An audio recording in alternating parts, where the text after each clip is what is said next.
Rules number 8. Rules number 8. 8 number rules আমরা করছি। 8 number rules। 8 number rules এখানে আছে who versus whom।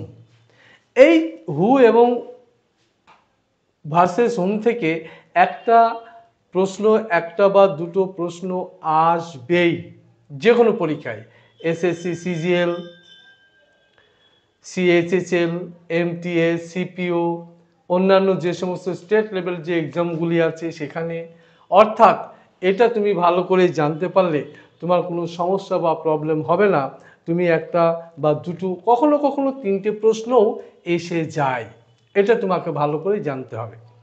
সবার আগে তোমাকে জানতে হবে হু ভার্সেস হুম, অর্থাৎ হু এবং হুম এটা কি। এটা হচ্ছে রিলেটিভ প্রোনাউন। এই relative pronoun introduce the information to the closest noun. এর কাছাকাছি যে নাউন প্রোনাউন থাকবে, যে নাউন প্রোনাউন থাকবে তাকে ও রিলেট করবে, তাকেই ও রিলেট করবে। এখন এটা ওয়্যার উই ইউজ ইট, এটা আমরা কোথায় ব্যবহার করব, হুটা কোথায় ব্যবহার করব এবং হুমটা কোথায় ব্যবহার করব। অনেক সময় ছাত্রছাত্রীরা এটা করতে থাকে, এটা মনে এখানে হু দিলে হবে, এখানে মানাচ্ছে এখানে দিয়ে দিই, এখানে হুম দিলে ভালো হয় এখানে হুম দিয়ে দিই। এইভাবে করলে কিন্তু হবে না, এটা ভুল হয়ে যাবে।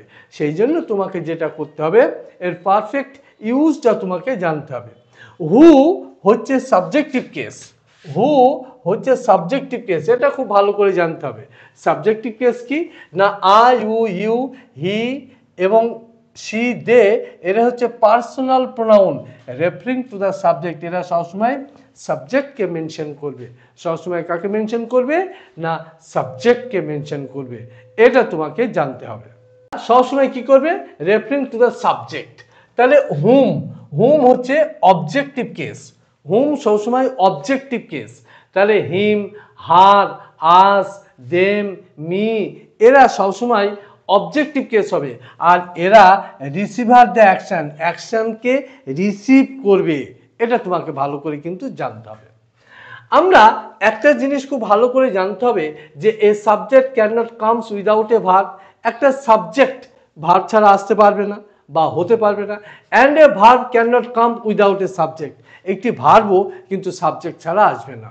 অর্থাৎ এদের মধ্যে একটা গুড রিলেশন আছে, এ থাকলে ও থাকবেই, ও থাকলে এ থাকবেই। সেই জন্য ভার্ব ছাড়া সাবজেক্ট আর সাবজেক্ট ছাড়া ভার্ব এটা কখনোই আমরা আশা করতে পারি না। সেই জন্যে তোমাকে এই লাইনটা, অর্থাৎ a subject can not come without a verb and a verb can not come without a subject, এটা হচ্ছে মেন মন্ত্র হচ্ছে এটা তোমাকে ভালো করে জানতে হবে। হু হচ্ছে সাবজেক্টিভ কেস আর হুম হচ্ছে অবজেক্টিভ কেস। আমি যে মেথডে তোমাকে করিয়ে দিচ্ছি, শেখাচ্ছি, এখানে তোমার একটা প্রশ্নও ভুল হবে না, একটা প্রশ্নও ভুল হবে না। তুমি যে কটা থাকবে হু বা হুম দিয়ে তুমি প্রতিটা পারবে। Take an example, John is the man whom you met at the dinner last week. এখানে ভালো করে দেখো, এখানে কি আছে, সাবজেক্ট। সাবজেক্ট কি আছে, জন। কি চাই, ভার্ব চাই, ভার্ব পেয়ে গেছি। এর কোটা পূরণ, ওকে। হু আছে বা হুম আছে, আমি ওটাই যাচ্ছি না। এখানে দেখো ইউ আছে, ইউ কি, সাবজেক্ট। কি চাই, ভার্ব চাই, মিট, মেট, মেট। তাহলে এটা হচ্ছে ভার্ব, V2। তাহলে এটা সাবজেক্ট, এটা ভার্ব, কোটা পূরণ 100%, ওকে।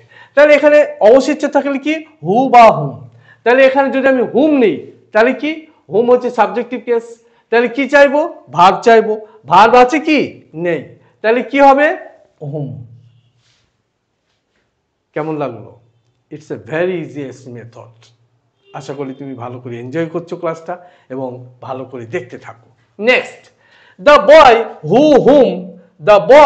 হুম you see there made the top score in the last match. তাহলে এখানে দ্য বয় আছে, দ্য বয় কি, সাবজেক্ট আছে। দেখো কি চাই, ভার্ব চাই। তাহলে এখানে দেখো, এখানে একটা মেড বলে একটা শব্দ আছে, মেক, মেড, মেড। তাহলে এখানে ভার্বের V2 অর্থাৎ পেলাম the boy made the top score in the last match. Okay, very good. এখানে দেখো ইউ আছে, ইউটা কি সাবজেক্টিভ সাবজেক্ট, তাই কি চাই ভার্ব চাই, সি স সিন, তাহলে এখানে ভার্ব পেয়ে গেছি। কোটা পূরণ, কোটা পূরণ।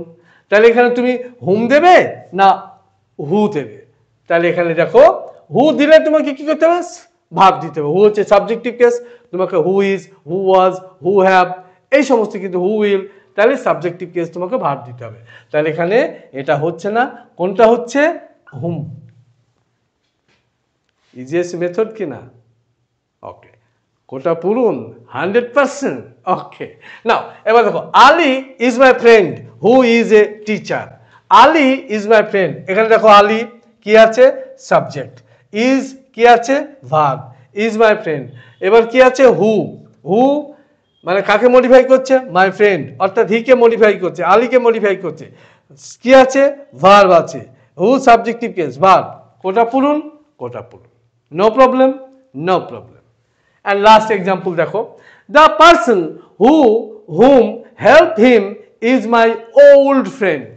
তাহলে এখানে দেখো পার্সন আছে, the person helped him, the person এখানে দেখো একটা ভার্ব আছে is, তাহলে এটা হচ্ছে ভার্ব, এটা হচ্ছে সাবজেক্ট। তারপরে দেখো এখানে কি আছে whom helped, তাহলে কি আছে এখানে ভার্ব আছে, ভার্ব আছে, কি চাই সাবজেক্ট চাই, কি না এস, তাহলে এখানে কোনটা রাইট হলো হু। ব্যাপারটা বোঝাতে পেরেছি? This is the most easiest method you learn today. এবং আবার বলি আমি, হু হচ্ছে সাবজেক্টিভ কেস, হুম হচ্ছে অবজেক্টিভ কেস, এইটা আর এই ডেফিনেশনটা তুমি জানবে, এই ডেফিনেশনটা এইটাই হচ্ছে মেইন মন্ত্র। কি না, a subject can not comes without a verb and a verb can not come without a subject. ভিডিওটি লাইক করবে, শেয়ার করবে এবং সাবস্ক্রাইব করবে।